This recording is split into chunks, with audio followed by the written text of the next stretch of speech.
The wind cut sharp through the trees, bringing with it the scent of damp earth and pine. Boone trotted ahead, nose low, ears twitching. We'd been out since dawn, tracking a buck that had crossed the ridge near the cabin the night before.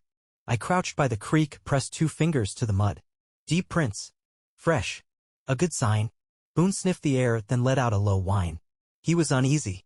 I followed his gaze up the hill toward the cabin, barely visible through the trees. The chimney was smoking. Alexis was home. Something in my gut twisted, and it wasn't from hunger. Lately, I'd felt it more and more, an unease, the kind a man gets when the woods go too quiet, when the wind shifts in the wrong direction. It wasn't just Boone acting off. It was her. Alexis had always been practical, blunt to a fault. That was one of the things I used to respect about her. No nonsense, no pretending.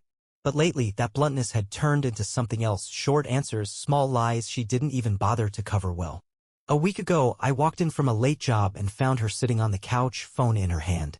The moment she saw me, she flipped it face down, stretched like she was just about to turn off the TV. "You're home early," she said, voice flat.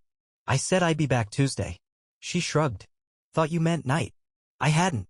She stood, headed toward the kitchen, but I saw the way her fingers lingered on the phone, like she was waiting for me to leave the room. I'd spent my life tracking, watching, reading signs in the land. I didn't miss things like that.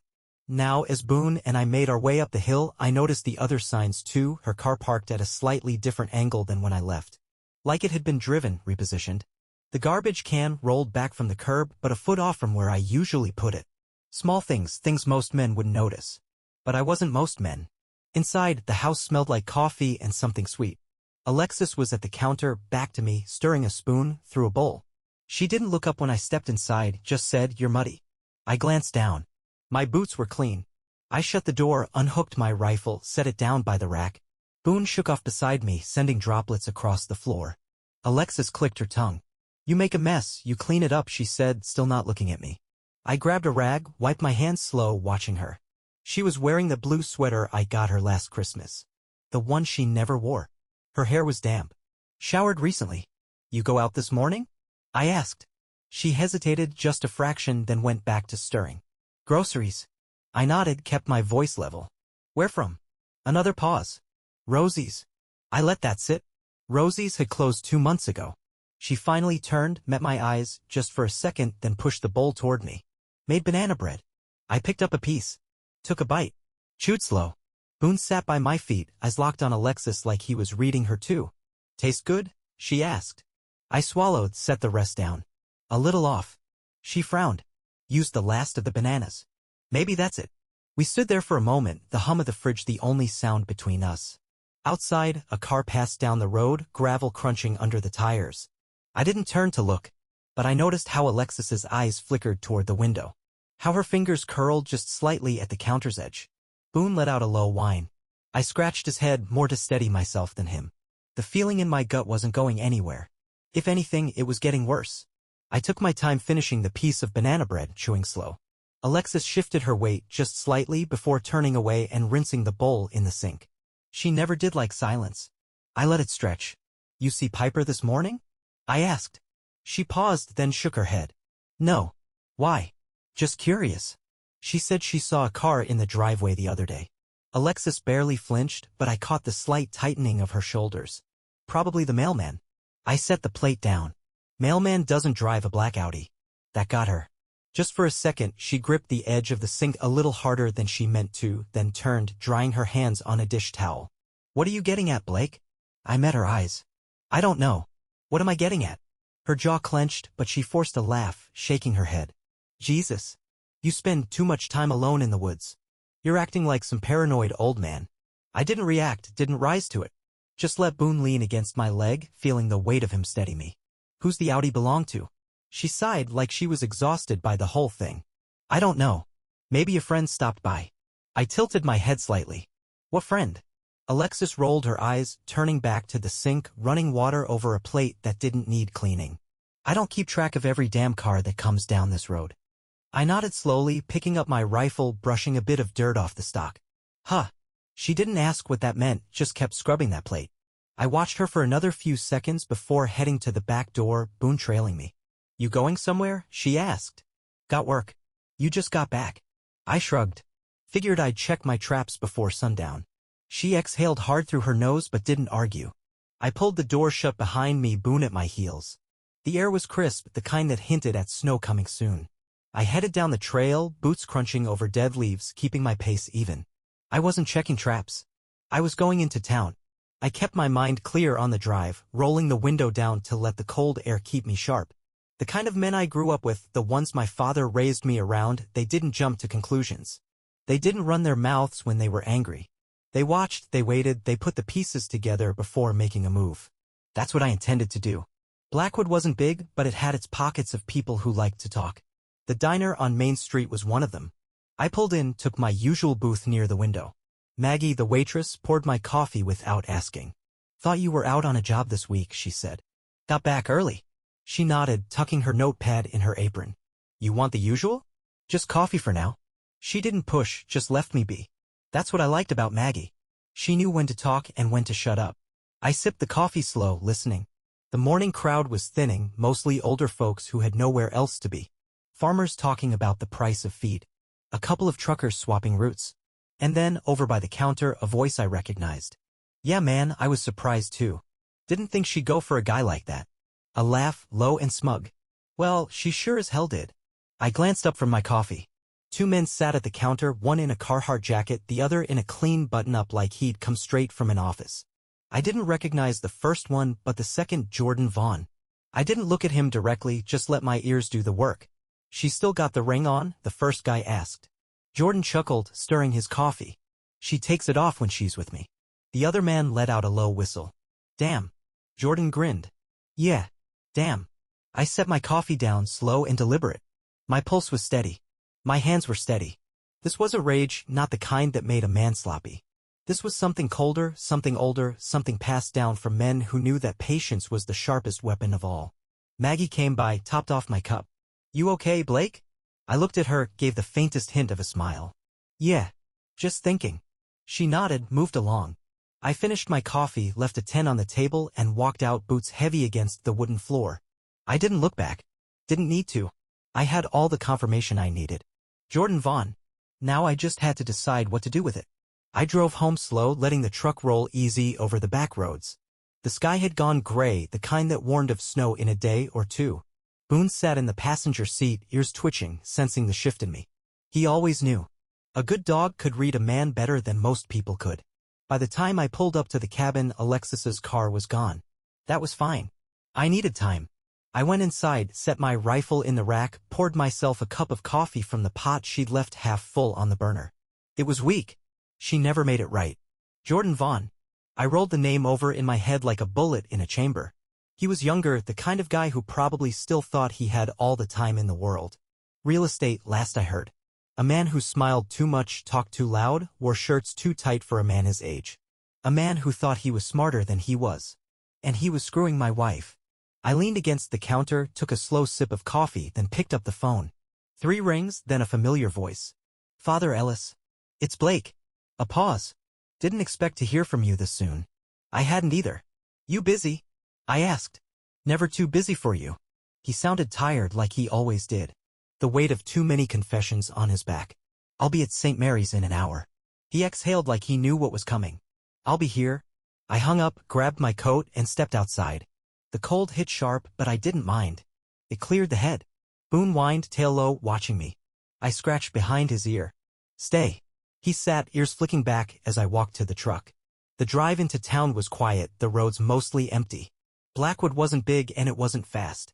People here moved at their own pace, and they liked it that way. The church sat near the edge of town, not far from the old cemetery where my father was buried.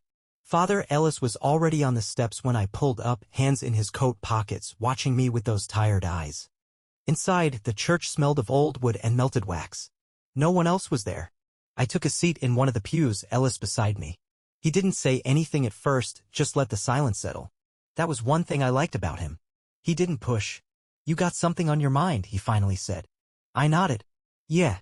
He waited. "Found out who it is." Ellis sighed through his nose. I was hoping I was wrong. I didn't say anything. Just let the words sit there. "What are you gonna do?" he asked. I looked up at the altar, the old wooden cross hanging above it. "Haven't decided yet." "You looking for forgiveness?" "No." He gave a short, dry laugh. Didn't think so. I rubbed a hand over my jaw. You ever wonder if a man like me was built for forgiveness? Ellis thought on that, then leaned forward, resting his forearms on his knees. I think you were built for patience, which is more dangerous in the wrong hands. I let that settle between us. He wasn't wrong. I stood. Appreciate the talk. He looked up at me. Blake. I met his eyes.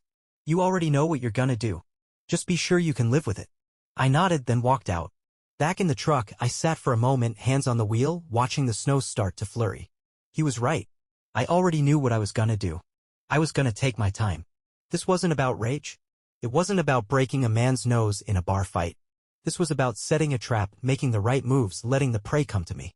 Jordan Vaughn didn't know it yet, but his time was running out. A man like Jordan Vaughn thrived on the illusion of control.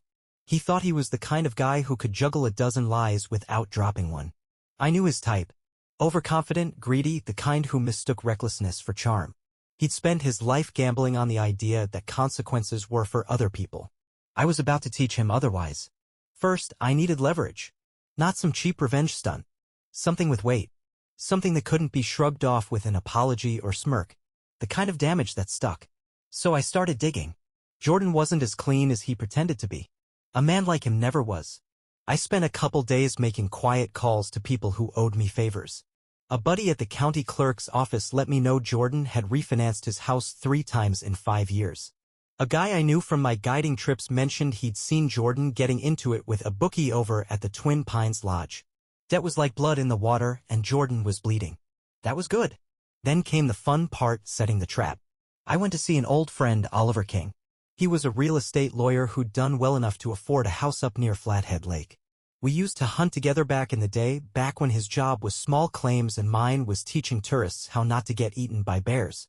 When I walked into his office, he leaned back in his chair and grinned. Blake Fisher. Either you're here to write me into your will, or someone's pissed you off.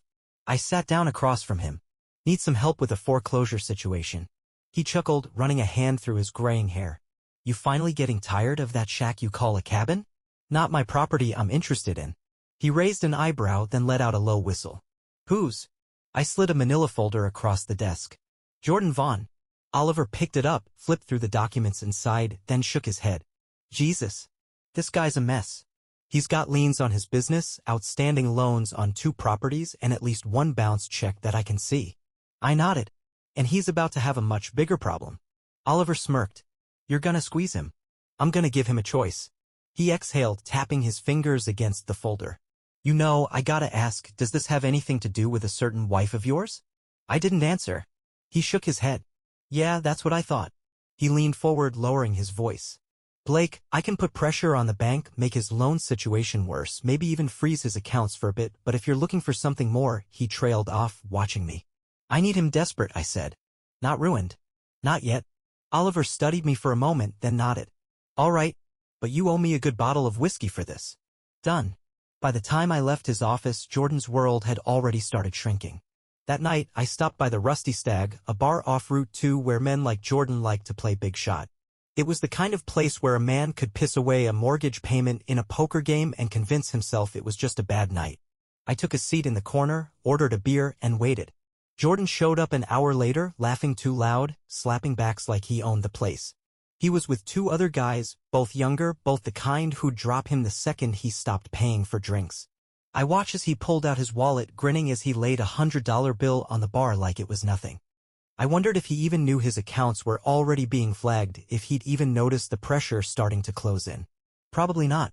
Men like him only noticed when it was too late. I waited until he was alone, then made my move. Jordan, I said, taking the seat next to him. Heard you've been busy. He blinked, then smirked. Blake. Didn't peg you as a guy who liked to drink in town. Didn't peg you as a guy who liked to screw another man's wife. The smirk faltered just for a second before he covered it with a laugh. Jesus, man, you're really just gonna throw that out there? I sipped my beer. Figured I'd save us both the time. He shook his head, running a hand through his perfect hair. Look, I don't know what Alexis has been telling you. I cut him off. I don't give a damn what she says. I know who you are.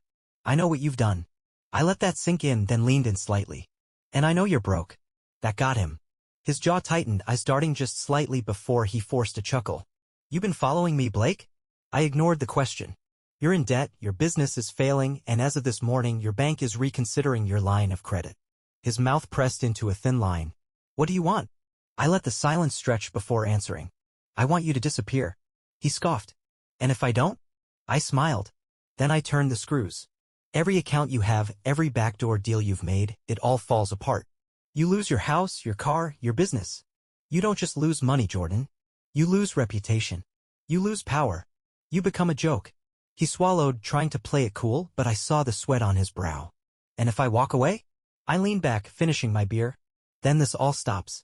You sell your house, pack your things, and get the hell out of Blackwood before I decide to make this worse for you.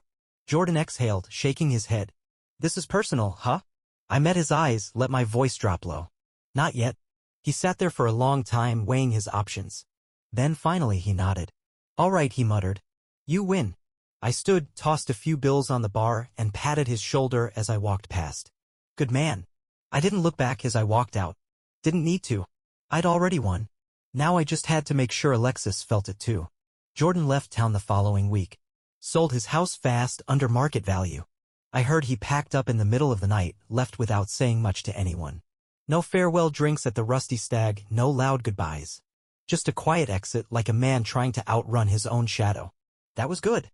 But it wasn't enough. Alexis still had no idea. She still woke up every morning thinking she had the upper hand, thinking she'd gotten away with it. That was about to change. I waited another 2 weeks before making my move. Let her settle into the silence, let her wonder why Jordan had stopped calling. I saw it in the way she glanced at her phone when she thought I wasn't looking, the way she hesitated before answering when I walked into her room. She knew something was off, but she didn't know what. That was the best part. One night, she sat at the kitchen table, laptop open, spreadsheets in front of her. She had always been meticulous with money, tracking every expense, every deposit. I leaned against the counter, arms crossed, watching her. You checked the accounts today? I asked. She didn't look up. Why? Just wondering. Her fingers stilled on the keyboard, then she clicked over to another tab. I watched her face, the way her eyes darted, the slight furrow in her brow. What the hell, she muttered, clicking again. I waited. She sat up straighter, staring at the screen. Blake, did you? I did. She turned, confusion twisting into something sharper. What the hell did you do? I took a sip of coffee, let the silence stretch before answering. Divided everything. Fairly. You still have your half. My half. Her voice had an edge now. I nodded. I filed the papers this morning. The color drained from her face. Papers. Divorce. She stood, pushing the chair back hard against the tile. Are you out of your damn mind? You think you can just? I can. And I did. She stared at me, breathing hard. What the hell is this, Blake? You think you're punishing me? I shook my head. No, Alexis. I'm just done. She scoffed, pacing now, hands on her hips. Oh, you're done. Just like that. Not just like that. I've been done for a while. She let out a bitter laugh. This is about Jordan, isn't it? I shrugged. Jordan's gone. She stopped pacing. What do you mean, gone? I let that sink in. Watched the way her lips parted just slightly, the way her hands tensed at her sides. Sold his house. Left town. I tilted my head. Guess he wasn't as committed as you thought. She swallowed hard, masking it with another forced laugh. Bullshit. He wouldn't just leave. He would if he had no choice. Realization crept across her face, slow and sick. You did something. I held her gaze. I gave him an option. He took it. For the first time in years, she looked unsure of herself. Not angry, not smug, just lost. It almost made me pity her. Almost. She sat down heavily in the chair, staring at the table, fingers gripping the edge. You planned this, she said quietly. I nodded. She let out a sharp breath, shaking her head. Jesus Christ, Blake. I picked up my hat from the counter, dusted it off. You'll be fine, Alexis. You always land on your feet. She looked up at me then, eyes cold, calculating. You think this makes you the better person? I smiled. No. It just makes me the smarter one. I turned, walked to the door, Boone already standing, ready to go. Behind me, Alexis didn't say a word. She knew it was over. I didn't hear from Alexis for a while after that. The divorce went through without much of a fight. She didn't have a leg to stand on. I'd made sure of that. She got what she was entitled to, no more, no less. The house in town, her car, a little money to start over. I kept the cabin. Kept my land, my truck, my rifle. Everything that mattered. Word got around, as it always does in a town like Blackwood. Some people whispered, some shook their heads, some gave me quiet nods of respect. A few even said they saw Jordan Vaughn a couple of states over, looking ragged, drinking in dive bars, telling stories that no one believed. It was done. Or at least, I thought it was. One night, I was sitting on the porch, Boone stretched out at my feet, listening to the wind in the trees when my phone buzzed. Unknown number. I almost ignored it but picked up on instinct. A voice I hadn't heard in years rasped through the line. Blake Fisher. I sat up a little straighter. Who's asking? It's Emery Dugan. Don't know if you remember me. I did. He used to run security for a couple of big players in Billings. The kind of guy who knew things before they hit the news. What do you need, Emery? Not what I need, he said. What you need to know. I waited. You had a problem with a guy named Jordan Vaughn.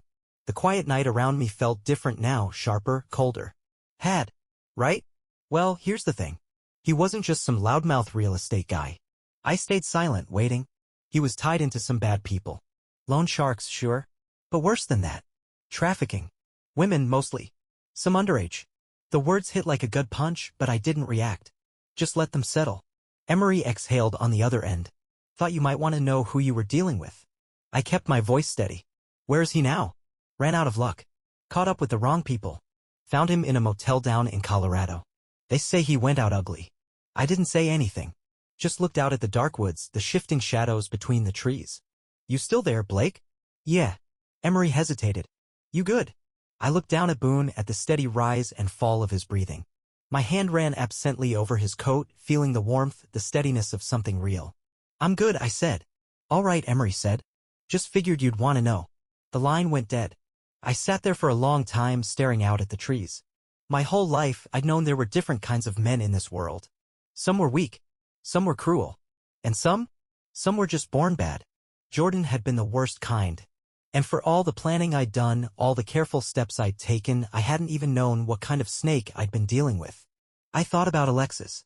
Wondered if she ever really knew the man she'd led into her bed. Maybe she had, maybe she hadn't. Didn't matter now. The wind shifted, carrying the scent of pine and damp earth. The kind of smell that reminded me why I lived out here, why I chose this life. The land was honest. It didn't lie, didn't betray. I stood, stretched, rolled my shoulders. Boone lifted his head, watching me. Come on, boy. Let's get inside. He followed me in without hesitation. I locked the door behind me, poured myself a drink, and sat by the fire. I'd done what needed doing. And now? Now I moved forward. The snow had melted, leaving the ground damp and dark, the scent of fresh earth rising in the cold morning air. Boone trotted ahead, his nose to the ground, tail flicking as he followed a scent only he could understand. I walked slow, rifle slung over my shoulder, boots pressing deep into the soft dirt. The land felt quiet. Not empty, just settled, the way it gets after a long storm. Blackwood hadn't changed much. It never did. The same men sat at the diner in the mornings, the same women talked in low voices at the grocery store, and the same old-timers rocked on their porches, watching the world roll by. A few folks had asked me about Alexis. I gave them the same answer every time. She's doing all right. It wasn't a lie. She had found a job in Missoula, some desk work at a finance office. She kept the house, though I heard she was thinking about selling it. I didn't ask for details, and I sure as hell didn't go looking for any. She got what she wanted, a clean break. I got what I wanted, my life back. Jordan was dead. That part never made the papers, but people whispered about it like they do in a town this size. The men at the bar knew. The cops who had looked the other way when he was running his scams, they knew too. And Alexis? I had no doubt she'd heard. I wondered if she ever laid awake at night thinking about it, about what she'd really been tangled up in. About how close she had come to something worse. I wondered if she still thought she was the smart one. Didn't matter. I stopped at the ridge overlooking the valley. The trees stretched for miles, dark green against the gray sky. Boone sat next to me, ears twitching, eyes sharp. You still think I did the right thing? I asked him. He flicked his ears but didn't look up. Just stayed there, steady as ever. I exhaled, let the cold air fill my lungs, then let it out slow. The truth was, I didn't give a damn if it was the right thing. It was done. I hadn't lost a damn thing worth keeping. The wind shifted, carrying the sharp scent of pine and river water, the kind of smell that told me I was exactly where I was supposed to be. I patted Boone's side, adjusted my rifle, and started walking. There was still daylight left.